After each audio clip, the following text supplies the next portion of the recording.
Evangelho de Marcos, então quero convidá-los a abrirem suas Bíblias em Marcos, capítulo 16, e nós vamos ver do 15 ao 20, mas deixa sua Bíblia aberta. Eu coloquei no grupo da igreja isso. Você tem uma camiseta de super-herói, você venha. Eu vim vestido de Thor, ele realizou o meu sonho de ser super-herói. Sempre quis ter um corpo de super-herói e ele, depois no último filme, ele estava gordinho, consegui ter o corpo de super-herói sem precisar de fazer muita força, né? Mas deixa eu fazer uma pergunta a vocês. Qual super-herói que você olha e se admira assim, fala, esse super-herói é legal, eu gosto, me identifico com esse? Ninguém? Cadê os jovens para ajudar? Ninguém, gente, ninguém gosta de super-herói, só a gente. João Vitor, ajuda a gente, pelo amor. João Vitor não quis nem escolher um super-herói, ele escolheu a empresa inteira. Ele falou só a DC, a empresa toda de super-heróis. Eu gosto muito do Flash, e é uma coisa curiosa aí nessas questões dos heróis, da identificação dos heróis, como surgiam os poderes deles, né? O Flash, ele é um perito criminal. Enquanto ele estava mexendo com produtos químicos, ele toma um raio, cai na cabeça dele o raio, ele estava numa poça de produto químico, e aí ele vira o Flash, fica com super velocidade, né? O Hulk, uma explosão de raio gama transformou ele também, e assim vai. Esses super-heróis têm esses superpoderes, assim, são adquiridos porque caiu em algum poço radioativo, porque caiu um raio na cabeça. Sempre um desastre, alguma coisa assim, transforma aquele grupo ali em super-herói. Mas qual superpoder que você gostaria de ter? Viagem no tempo. Viagem no tempo. Voltar para aquela época passada ou para o futuro, Carlinhos? Na época que ainda tinha cabelo? Também. E no futuro para saber como é que vai ficar. Como é que vai ficar? Ok. Teletransporte, Rodrigo, facilitava muito, né? Facilitava muito a vida da gente. Qual superpoder que você gostaria de ter? Invisível. Mas aí ninguém te vê, ninguém.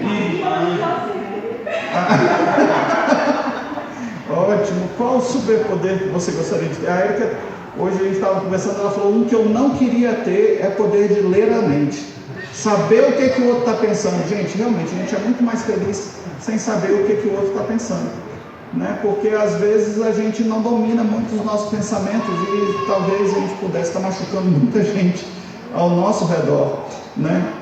Por que eu estou perguntando isso? Porque o texto que nós vamos estudar vai falar de sinais que se você olhar com a ótica da cultura que nós temos hoje, são superpoderes, né? Pessoas que podem fazer coisas que estão além da nossa capacidade de raciocínio, então, e da nossa capacidade muitas vezes de compreensão.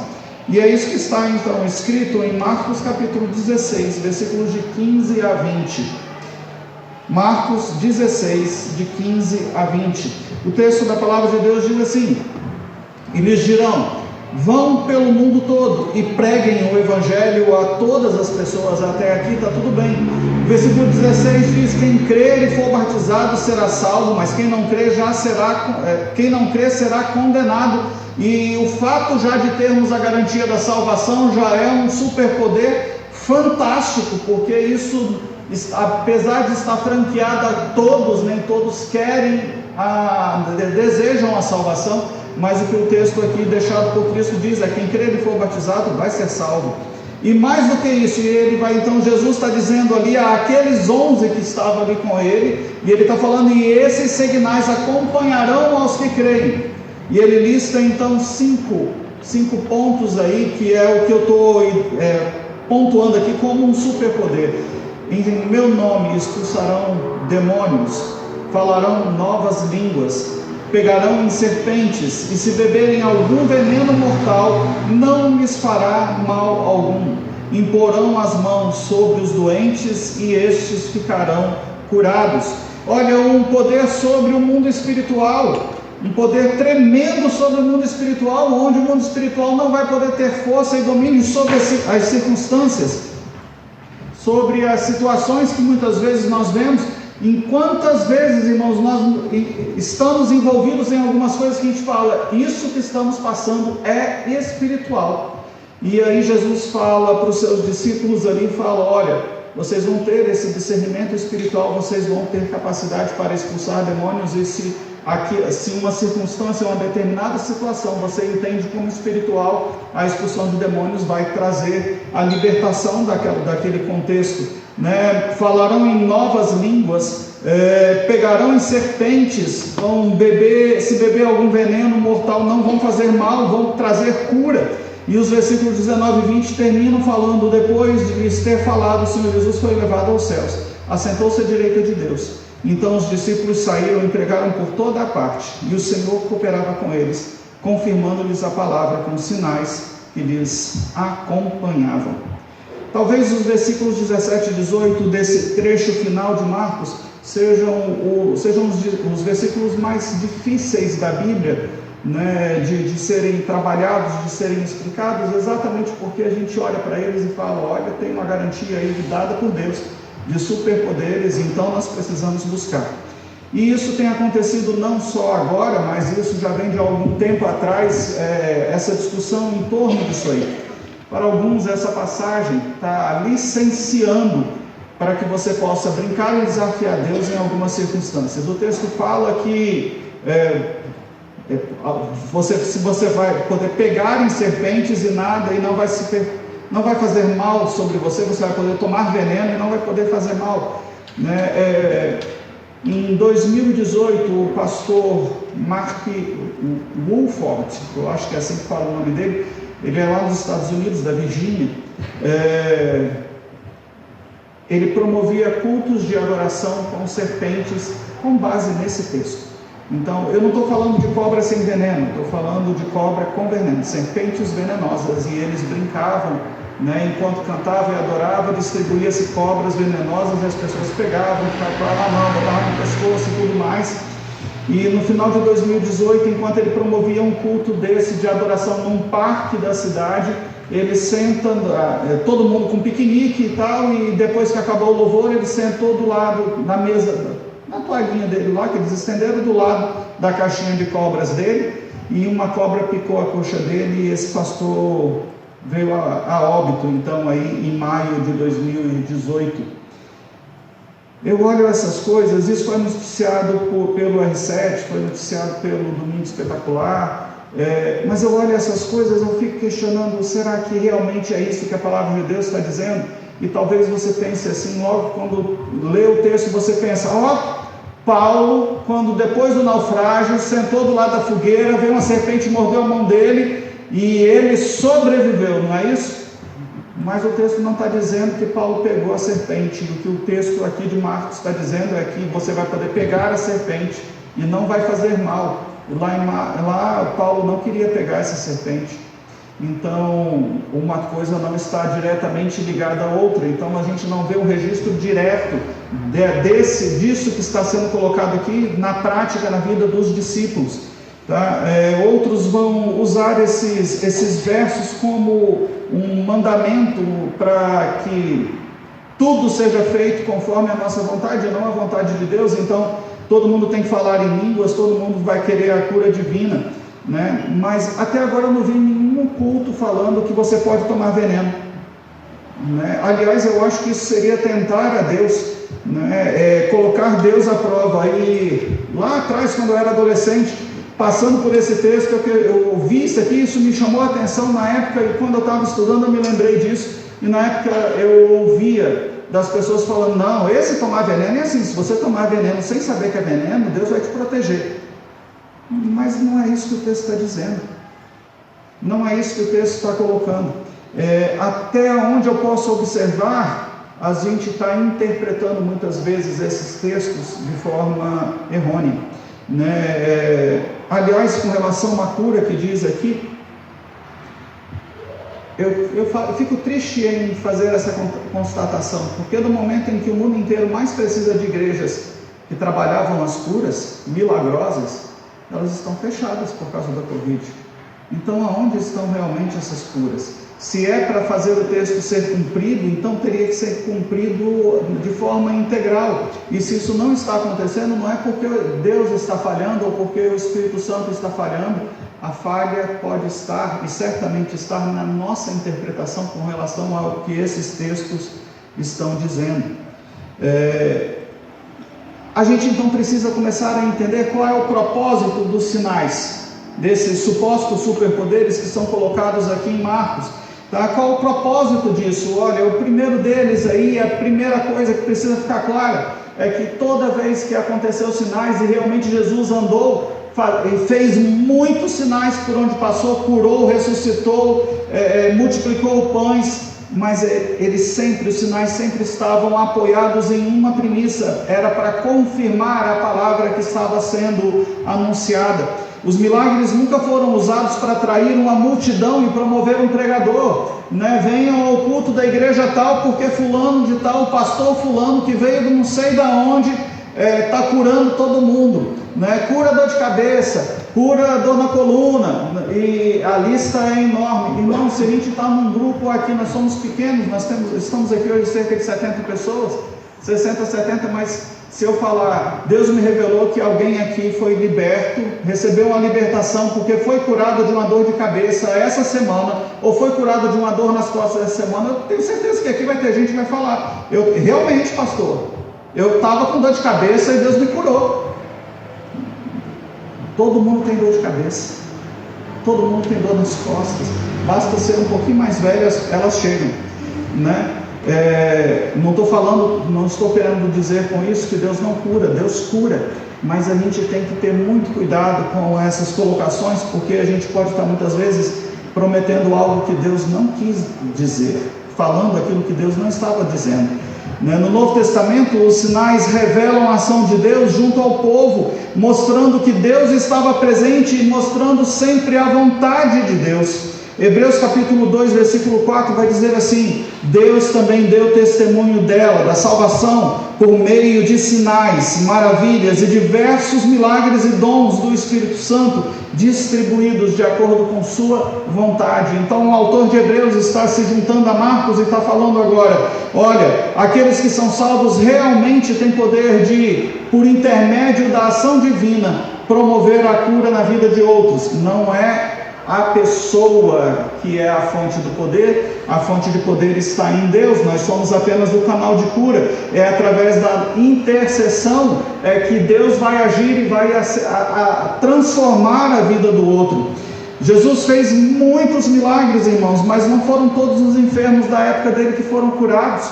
Jesus não saiu transformando pão e multiplicando pão e peixe, e nem transformando água em vinho, toda festa que ele via, né? Não foi em todo momento que ele se reuniu para pregar, que ele falou, agora está na hora do pão, e traz o pão aí, e multiplicou. Não foi em todo momento que ele faz isso, não era em todo ajuntamento que tinha essas coisas, não foram todos aqueles que morreram que foram ressuscitados. Jesus aponta alguns casos de pessoas que ele, movido de íntima compaixão, tocou e ressuscitou a pessoa, e Lázaro foi um deles, mas muitos outros morreram naquela época e continuaram mortos, né?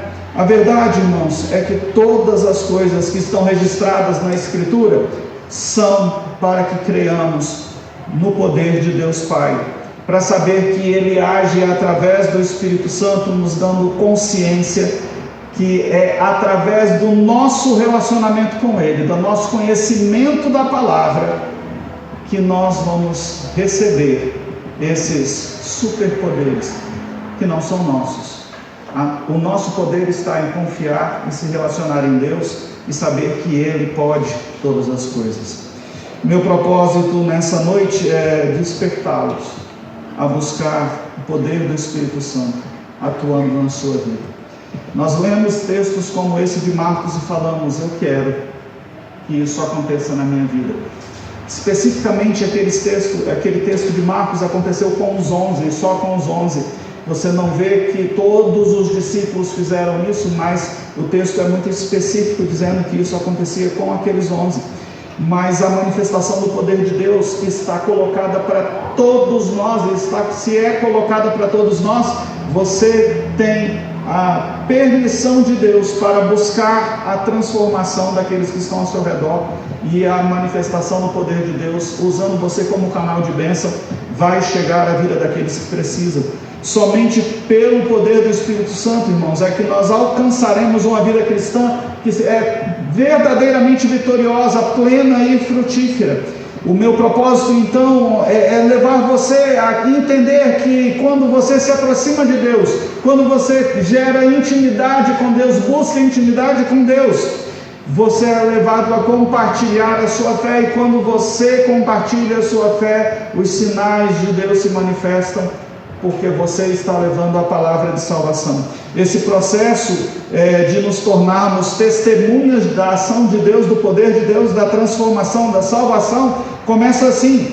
Primeiro, Deus opera em sua vida, e não há manifestação de poder se aquele que prega, que anuncia, não estiver pleno no poder de Deus. Então isso começa em você. Primeiro o Espírito Santo vai agir em sua vida, primeiro ele vai trabalhar no seu coração. Depois nós transmitimos essa experiência a outras pessoas, aqueles que estão ao nosso redor, e aí sim Deus vai confirmar aquilo que Ele está nos prometendo. Os versículos 17 e versículos 17 e 20, eles vão falar assim: os sinais seguirão aqueles que creem. No verso 17 e o 20 ele vai falar: os sinais que se seguiam. Ou seja, o 17 está apontando para o futuro, e o 20, ele já está falando de algo que já estava acontecendo a partir daquele momento, a partir da palavra dada. Ou seja, os sinais que todos nós buscamos da manifestação do poder de Deus são consequência do seu relacionamento direto com Deus, são frutos da sua fé nesse Deus Todo-Poderoso, no autor e consumador da nossa vida. Os sinais aqui relacionados foram dados especificamente para os apóstolos ali, isso eu expliquei, tá? E há algumas coisas que são interessantes. São 5 sinais: expulsar os demônios, e às vezes a gente toca numa coisa que não... cheguei. Expulsão de demônios, novas línguas, e se você for um pouquinho curioso, você vai lá no grego ali, e o novas aí está traduzido com a palavra kainos ou kainos. A palavra nova no sentido de nova, feito do nada, como algumas igrejas apresentam, deveria ser traduzido pelo grego neo. O kainos é nova no sentido de que é nova para mim. Eu não conheço essa língua, não significa que ela não existisse. Eu não conheço para mim. Essa palavra aqui, falando novas línguas, você vai ver isso bem claro lá no começo de Atos, onde Pedro está pregando e ele fala na língua dele, e várias pessoas ali de várias partes do mundo, cada um compreendia na sua própria língua natal. É como uma tradução simultânea, né? O Espírito Santo estaria falando isso, e aqui a gente vai ver Jesus falando, isso vai acontecer, e lá em Atos a gente vê isso então se cumprindo. Alguns desses dons aqui não existem mais, não há registro dele, não há registro de que a continuidade de pegar em serpente. Aliás, não tem na Bíblia nenhum registro de gente pegando em serpente ou tomando veneno, tá? Mas outros desses que aqui estão ainda são colocados à nossa disposição, tá? Estão abertos para nós, desde que você, sob a direção do Espírito Santo, busque isso com intensidade. A expulsão de demônios, a intercessão pelos doentes ainda está franqueada a todo aquele que deseja servir a Deus com interesse de coração. Nesse ponto, irmãos, nesse ponto que está franqueado, é esse ponto que nós devemos nos concentrar. É na intercessão, na busca pela cura, na transformação das pessoas, na libertação. É isso que nós devemos buscar como vida cristã, como exemplo. E isso se dá por meio da intercessão. Irmãos, quantas vezes nós nos reunimos aqui, pedimos a cura e oramos e intercedemos por alguém na igreja mesmo nesse período, nesse quase 1 ano e meio de pandemia, que já está quase completando 1 ano e meio, que nós oramos e Deus manifestou a cura, né? O último susto mais recente, nós oramos e pedimos a Deus que isso não fosse dessa forma, foi o Tiago. Estávamos com medo de ser Covid, e Deus falou, não, mudou. Uma dengue ainda é sério, mas como eu disse para a Alice essa semana, o Tiago e a Alice, né? Como eu disse para a Alice essa semana, a dengue a gente sabe, a ciência sabe como lidar. Não significa que a gente dispense a oração, ao contrário, nós precisamos continuar orando porque ainda é uma doença muito grave, mas nos tranquiliza saber que Deus continua cuidando de nós. Esses sinais, irmãos, só vão acontecer onde há expectativa de que eles se realizem. Se você chega na igreja só para assistir o culto, você vem, senta, assiste o culto. Se você entra aqui nesse local e fala, hoje eu vim porque eu quero adorar a Deus, você vai chegar aqui e vai entregar a sua adoração a Deus juntamente com cada um de nós, dos outros irmãos. Às vezes você vai chegar aqui e vai falar, eu preciso que Deus fale ao meu coração. Na quarta-feira passada, a Ana Cristina falou isso de forma muito clara para todos nós. Ela falou, antes de começar a culto, eu falei, eu preciso que Deus fale ao meu coração. E no começo da mensagem de Provérbios, ela pediu a palavra e falou, pastor, eu preciso falar. O Senhor foi usado por Deus para responder, para trazer a resposta que eu precisava. É isso que a gente tem que começar a entender, porque é assim que Deus nos usa. Esse é o superpoder que nós cristãos precisamos buscar. Mas aonde não há expectativa, não há milagre. Jesus volta para a sua cidade natal e o texto vai falar que lá ele não fez muitos milagres porque lá as pessoas não criam.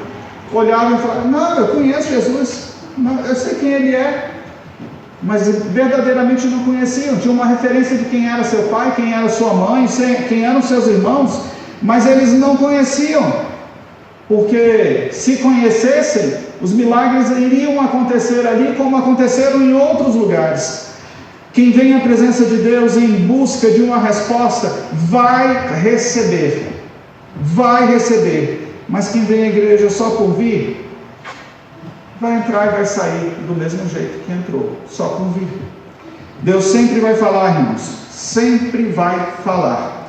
O grande ponto é que muitas vezes nós não estamos dispostos a ouvir.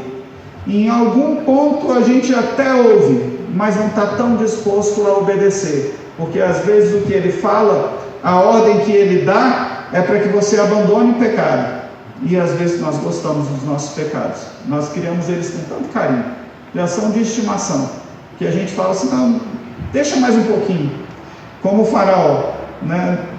Você quer que ore para tirar a praga hoje? Não, amanhã, hoje eu ainda consigo lidar. Todos que chegam à presença de Deus, buscando se encher da palavra, buscando relacionamento íntimo e próximo com Deus, vão encontrar respostas, vão encontrar orientações.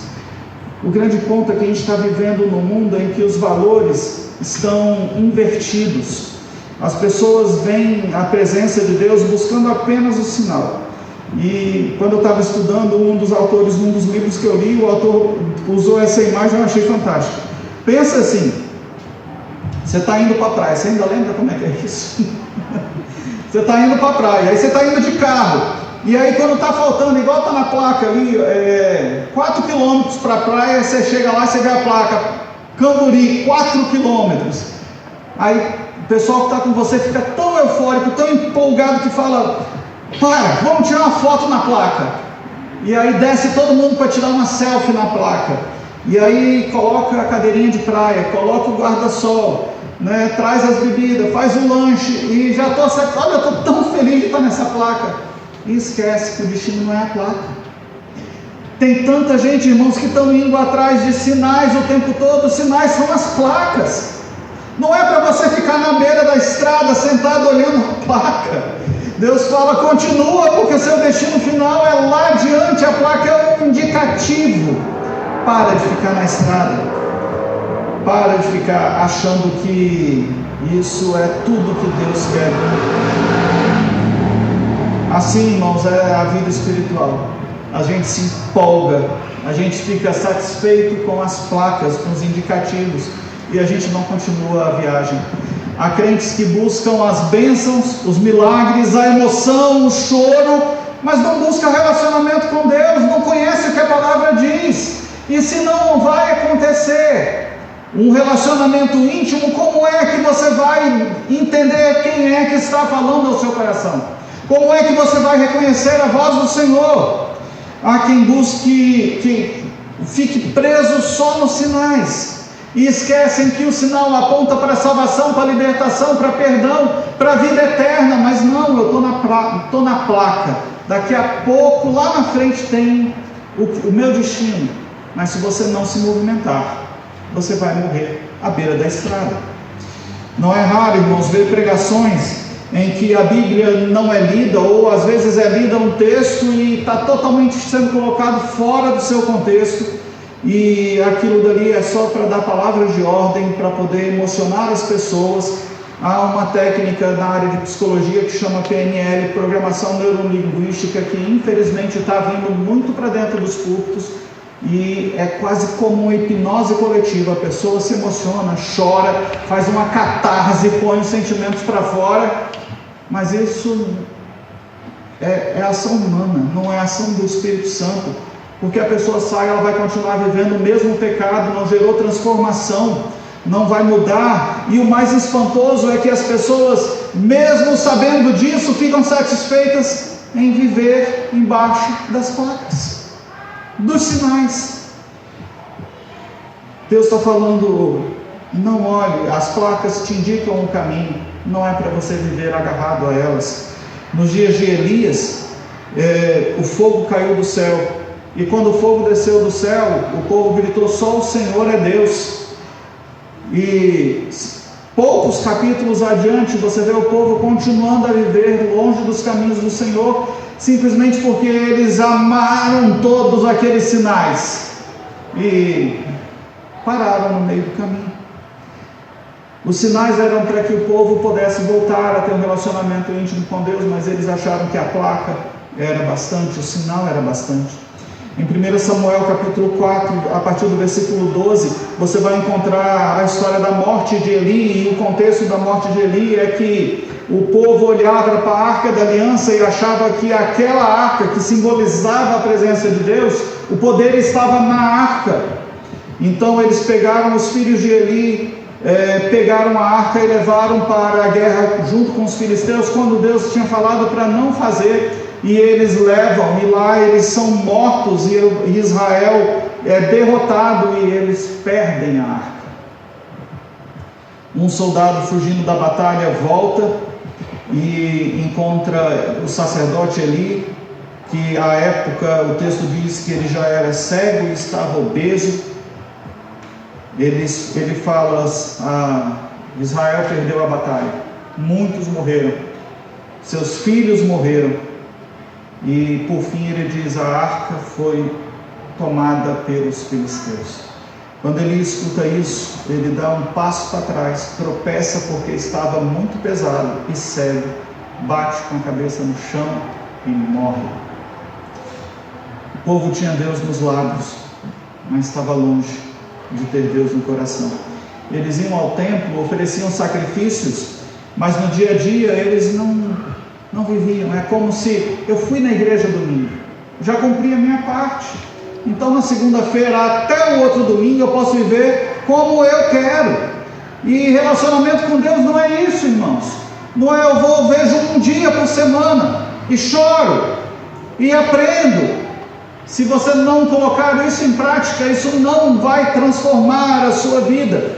O povo estava usando a arca como um amuleto, sem fé, sem zelo pelas coisas de Deus, sem relacionamento. Estava buscando uma troca. Deus, eu vou na igreja no domingo, o Senhor me abençoa o resto da semana. Eu estou dando um dia, o Senhor me abençoa nos outros 6. E Deus está falando: não é assim que se relaciona comigo. A expectativa deles não estava em Deus, estava na arca. Eles não queriam um relacionamento com Deus, eles queriam os sinais. Os sinais. A Bíblia, para muita gente hoje, irmãos, a Bíblia é também um amuleto. Aberta na sala, no Salmo 91, geralmente, ou então no celular para ler um versículo de promessa por dia, Tem programinha até que te manda já esse versículo, você não precisa nem abrir mais. Não é nenhuma crítica para a Bíblia no celular e nem para a Bíblia impressa. O que eu estou alertando vocês é que se você não praticar o que está ali escrito, não vai mudar a sua vida. Se não houver mudança na sua vida pela prática da palavra, não vai haver transformação. E se não houver transformação, não há manifestação do poder de Deus na sua vida. Se nós queremos acessar esse poder, irmãos, nós precisamos ir à fonte desse poder, que é o próprio Senhor Jesus, é o próprio Deus. E isso vai acontecer por meio de um relacionamento com Ele, pelo perdão que Cristo nos dá, pela salvação que nos foi franqueada, pela condução do Espírito Santo e pela obediência na nossa caminhada. A arca foi só um símbolo, mas Deus quer que você se relacione com Ele, não como você se relaciona como um objeto, mas como você se relaciona como uma pessoa, como um amigo. João 15,14 vai dizer: vós sois meus amigos, se fizerdes o que eu vos mando. Olha a importância e o peso disso para hoje. Ele está falando: eu quero ter um relacionamento próximo com você, eu quero ser seu amigo, mas você precisa obedecer aos meus ensinamentos. Você precisa estar com os olhos e ouvidos dispostos a obedecer. Quando nós pregamos a palavra, irmãos, quando buscamos um relacionamento verdadeiro e profundo com Deus, os sinais seguem a vida dessa pessoa. Não porque você é um super crente, não, mas porque você busca um relacionamento de intimidade com Deus. As suas orações vão ser ouvidas, não porque você orou de joelhos, ou porque você subiu num morro para orar, mas é porque você é amigo de Deus, é porque você está próximo, tem um relacionamento íntimo, você está dentro do ciclo de amizade mais próximo do Senhor. E olha, eu quero te falar uma coisa: se um dia você aceitou a Cristo, mesmo que você não esteja vivendo uma vida reta exatamente como Deus deseja, você ainda está ao alcance do Senhor Jesus. Ele é onipresente, Ele está em todos os lugares, esse é um dos atributos de Deus, mas Ele deseja estar dentro do seu coração, guiando a sua mente, guiando o seu dia, os seus passos durante todos os seus dias. Se um dia você recebeu a Jesus como seu Senhor e Salvador, e isso foi verdadeiro, você pode até estar desviado, não deveria, mas isso pode acontecer. Mas eu tenho certeza que o Espírito Santo continua falando no seu coração e na sua mente, e cada vez que você vai fazer uma coisa errada, Ele fala: não faça, não faça, evite isso, porque isso não vai agradar ao Senhor. Ele continua falando no seu coração, porque o intuito dele é levar você de volta à presença de Deus. Você pode às vezes estar chafurdando na lama como um porco ali no chiqueiro, todo enlamaçado. Talvez até o diabo fale no seu coração e na sua mente: não tem mais esperança para você. Mas há propósito de Deus para a sua vida. Ele vai continuar te chamando até que você se levante daquele local e volte para os caminhos do Senhor. Eu quero falar uma coisa para você que está longe dos caminhos do Senhor. Talvez aqui você fale: pastor, estamos todos os domingos aqui, glória a Deus por isso. Mas isso não significa que você esteja 100% inteiro na presença de Deus. Talvez você que esteja nos acompanhando de longe esteja falando: está falando para mim. E eu quero te dizer que eu não sei a sua vida. Se você está percebendo que as palavras são para você, é porque o Espírito Santo está falando para você. E eu quero te dizer uma coisa: você não foi gerado para ser destruído, você não foi gerado para viver em pecado, você pertence a Deus, o seu destino é o céu, ser santo e um dia receber um corpo glorificado. Não se conforme com nada que seja menos do que isso, por mais prazeroso que seja a lama do pecado. Paz, a mesma palavra serve para você. Não se conforme em ver os seus filhos mergulhados no pecado. Não comece a achar, como o mundo está dizendo, que tudo bem, se todo mundo faz, eles também podem fazer. Deus te deu superpoderes, e o nome disso é intercessão. Não pare de clamar pelos seus filhos. A questão, irmãos, não é quão bom ou quão pecador você é. A questão é quão poderoso e soberano é o Deus ao qual nós servimos. E o nome disso é graça salvadora, que está franqueada a cada um de nós. O nome disso é misericórdia, que se renova sobre nós a cada manhã. Lembram-se da parábola do filho pródigo, que olha para o pai e, considerando o pai como morto, fala: eu não quero, me dá minha parte, a parte que me cabe na herança, eu vou embora. E estoura tudo e gasta. Mas quando ele se lembra, lá mergulhado, comendo comida de porcos, desejando sem poder comer até a comida dos porcos, ele se lembra que ele tinha um pai e volta para os caminhos do pai. O pai o encontra no meio do caminho, o abraça na condição que ele estava, e eu creio que está bem sujinho.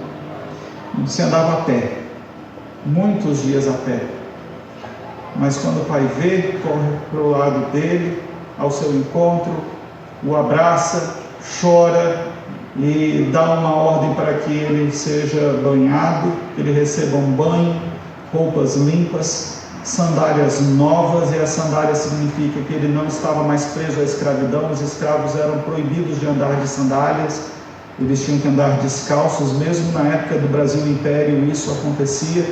Coloca não só a sandália dizendo: a partir de agora você não é mais escravo, você é livre, mas coloca um anel no dedo dele falando: você volta a fazer parte dessa família que um dia você rejeitou, eu te recebo de volta na mesma condição, e restaura a posição dele como filho. Irmãos, todo aquele que se aproxima de Deus precisa crer que Ele nos ama, porque isso é verdade, que Ele nos abençoa, e Ele abençoa a todos aqueles que buscam a Ele com interesse de coração. Você precisa compreender e desejar experimentar o novo de Deus para a sua vida. E isso só vai acontecer por meio de relacionamentos. Nós começamos o culto perguntando a vocês sobre super-heróis, sobre superpoderes, e o que o texto vai dizer para a gente é que realmente há um poder que domina sobre tudo e sobre todos, e esse poder emana de Deus e é o próprio Deus, e esse poder tem o desejo de estar perto e de se relacionar contigo por meio do sacrifício do sangue de Jesus Cristo. Jesus olha para nós e fala: por amor, o Deus olha para as expectativas, vai responder às suas perguntas e vai mudar. Como você entrou aqui? Você entrou aqui apenas para participar do culto, para assistir a um culto? Você entrou aqui para cultuar a Deus? Ou você entrou aqui para descobrir que você pode ter uma relação mais próxima, mais íntima com o Senhor? Eu não sei como você entrou aqui, porque isso é você e Deus. Mas eu sei que depois de ouvir tudo isso que você ouviu, você pode sair daqui com um desejo no seu coração: eu quero a manifestação do Espírito Santo na minha vida. Eu quero orar e ver as pessoas sendo transformadas. Eu quero buscar de joelhos na presença de Deus e ver os meus sendo alcançados, libertos, com uma nova vida. Eu sei que se você realmente desejar, você pode. Mas lembra, lá no começo eu falei que você precisa de 3 passos para isso. Primeiro, deixa Deus agir em você. Depois fala isso para as outras pessoas. E ao falar, continue orando. Porque quando isso acontecer, a outra pessoa vai ver o agir de Deus na vida dela, porque você ousou ser canal de bênção. O texto que nós lemos, irmãos, fala: os sinais acompanharão aos que creem. E eu quero lhe convidar a baixar a sua cabeça. E eu quero te desafiar a crer. Talvez você olhe para mim e fale assim: pastor, a coisa está muito difícil para mim. E se é isso, eu vou dizer para você: creia. Creia. Talvez você olhe para mim e fale: pastor, eu não sei mais o que fazer. Eu vou te dizer: ótimo, Porque quando nós não sabemos mais o que fazer, nós deixamos o Senhor agir. Então deixe o Senhor agir. Talvez você diga: eu não sei o que falar, nem como tratar. Talvez com o esposo, com a esposa, com os filhos, com os parentes mais próximos. Para você, Deus olha e diz: busque essa resposta em oração. Irmãos, individualmente, nós podemos ser canais de bênção, e eu tenho falado isso já há alguns dias para vocês. Mas isso só vai acontecer quando você realmente buscar ser instrumento de Deus, se relacionar com intimidade e crer. Os sinais seguirão aos que creem, mas não pare na placa. Não comemora a chegada de uma placa, porque o seu destino não é uma placa. Não se conforme, porque as coisas são assim mesmo, todo mundo faz. Se o seu casamento não está tão bem quanto deveria, é hora de você se levantar como um guerreiro de Deus e falar: estou disposto a lutar por aquilo que Deus me deu. Se os seus filhos não estão agindo conforme você gostaria, está na hora de você levantar e lutar, porque Deus não te deu filhos, não te fez gerar filhos para verem eles envoltos na lama do pecado, destruídos e dominados por Satanás. Mas isso só vai acontecer se aqui se levantar guerreiros, guerreiras dispostos a interceder. E isso a partir de um relacionamento de intimidade com o Senhor. Eu quero lhe convidar a orar. Se hoje você se dispõe a buscar intimidade contigo, glória a Deus. Eu estou disposto a ser melhor. Eu estou disposto a seguir a tua vontade. Não conforme o mundo, mas conforme o teu querer. Então se coloca de pé e fala: Senhor, eu estou disposto a lutar, a buscar um relacionamento próximo e íntimo, a buscar uma vida de oração, a não ver os meus sendo derrotados, sendo destruídos. Mas hoje eu me coloco de pé e luto por aqueles que eu amo, por aqueles que estão ao meu redor, pela minha geração. Então, corajosamente, se coloque de pé e diga: Senhor Jesus, eu sei que sou pecador e não sou merecedor, Senhor, do seu perdão, da sua graça, mas eu sei que a sua graça não vê o que eu faço, mas o que o Senhor Jesus, teu Filho, fez por mim ali na cruz. Eu recebo hoje, Senhor, e entendo que preciso mais de Ti. Senhor, me ajuda a buscar diante da Tua presença intimidade contigo. Me ajuda, Senhor, a ser canal de bênção, a ser intercessor, ó Deus, a me colocar na brecha, Senhor, a clamar para impedir, Senhor, que aqueles que estão ao meu redor, ao alcance, Senhor, da nossa voz, dos nossos círculos de relacionamento, venham a ser destruídos pelas ciladas de Satanás.